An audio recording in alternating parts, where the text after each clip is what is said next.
Bonjour à tous, c'est Stéphane de forex-trader.fr. Bonne année déjà pour commencer, puisqu'on arrive en 2016. On va reprendre doucement les bonnes petites habitudes. On va faire une petite analyse technique de Euro-USD. Il y a deux, trois petites choses qui sont intéressantes à voir avant de démarrer. Et à propos de petites habitudes, vous savez que les investissements sur le forex sont des investissements risqués, qu'il ne faut y investir que de l'argent que vous pouvez permettre de perdre. Et ce que je vais dire maintenant reflète mes vues sur le marché, ce n'est pas un conseil pour investir. En particulier, je dis qu'une responsabilité en cas de perte financière et à l'utilisation du contenu de la présente vidéo. Sur le graphe mensuel, voilà. Donc, on a un niveau de FIB ici que j'ai repris, d'accord, de ce mouvement-là qu'on voit ici. Qu'est-ce qu'on voit? On est plus ou moins dans une espèce de consolidation, mais c'est une consolidation avec en même temps les SMA de court terme, on est sur le mensuel, qui s'orientent vers le bas. Donc c'est une consolidation qui aurait tendance à descendre. On a cassé il y a quelques mois ce niveau, le 50 qui était à 1,21,3. On a fait beaucoup baisser. On est retenu pour l'instant ici à ce niveau, dont on voit ici là que c'est un niveau important, qui est vers 1,05, c'est pas une surprise d'ailleurs. Et en décembre, alors que tout le monde s'attendait à ce que l'euro tombe, on a fait une pénétrante et remonté sur ce niveau. On voit apparaître une résistance ici qu'on va retrouver un peu plus loin, vers 1,1 à peu près, là, ici. On voit que tous ces points-là sont résistance. Ce qu'on en retire, puisqu'on est sur une pénétrante, c'est qu'on est plutôt dans une période de consolidation. C'est-à-dire, on est en train de baisser, mais c'est pas le moment de prendre un short à cause de la pénétrante ici, même si on voit sur la fin de week. Le niveau semaine va être assez intéressant parce qu'il va nous donner beaucoup de niveaux. Donc, le niveau de semaine, grosso modo, on va voir cette partie-là, ici, là. Donc, ce qu'on remarque ici, d'abord, c'est qu'on a vers 1,05, c'est ce qu'on avait vu tout à l'heure, un fort support. Il faudra s'en méfier.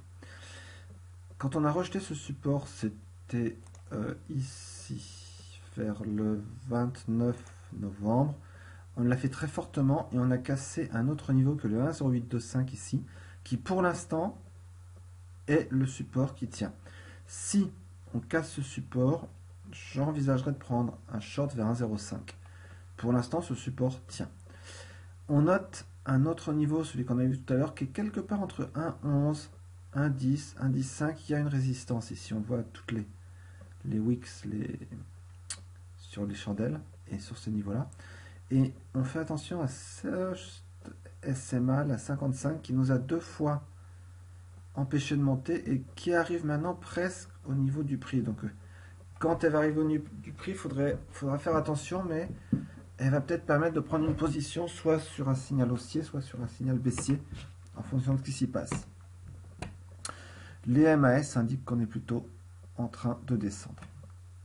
Mais, comme je l'ai dit, tant qu'on ne casse pas un 0,825, c'est risqué. Donc sur ce que je vois sur la charte semaine, on peut prendre un short sur 1,0825. Sinon, on va probablement, comme on est au début du mois, continuer à ranger entre 1,0825 et 1,11. Et on fait attention, si jamais la SMA 55 semaines rejoint le prix, il faudra regarder ce qui se passe, puisque les deux dernières fois, ça a entraîné de forts mouvements baissiers. Si je regarde sur le jour, j'ai reporté ici la SMA 55 semaines, puisque ça correspond à la SMA 275 jours. Donc on voit les deux fois où elle a repoussé le prix, et on voit qu'elle est en train de descendre, il va bientôt le toucher. On retrouve notre 1,0825 qui faisait le support sur la semaine, qui est toujours là. On voit ce très fort chandelier qu'on a eu en novembre, et on va peut-être éviter pour l'instant d'aller contre, d'accord?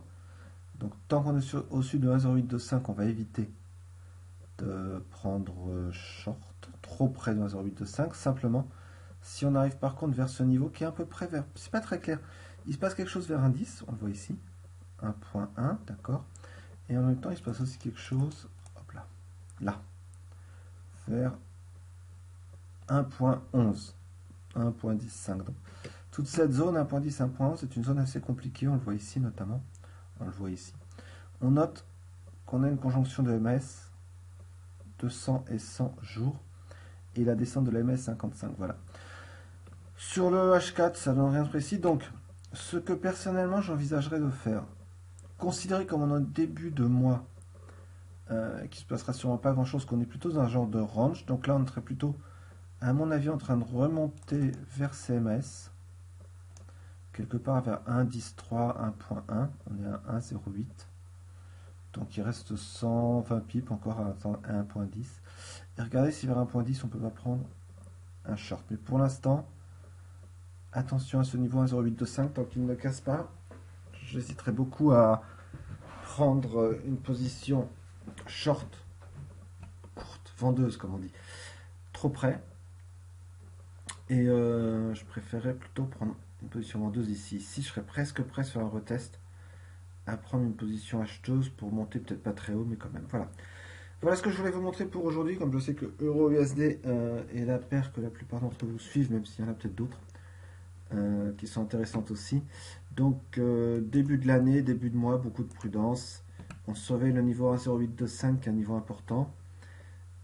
Et éventuellement, pour prendre un petit long, pour une petite position acheteuse, on surveille s'il casse, on va essayer de toucher 1,05 et on verra ce qui se passe à ce niveau-là.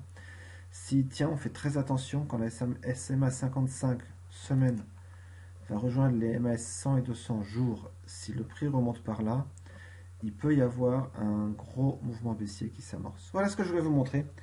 Et bien comme d'habitude, je vous souhaite une bonne journée de trading et je vous donne rendez-vous bientôt pour une nouvelle analyse technique sur forex-trader.fr. Au revoir.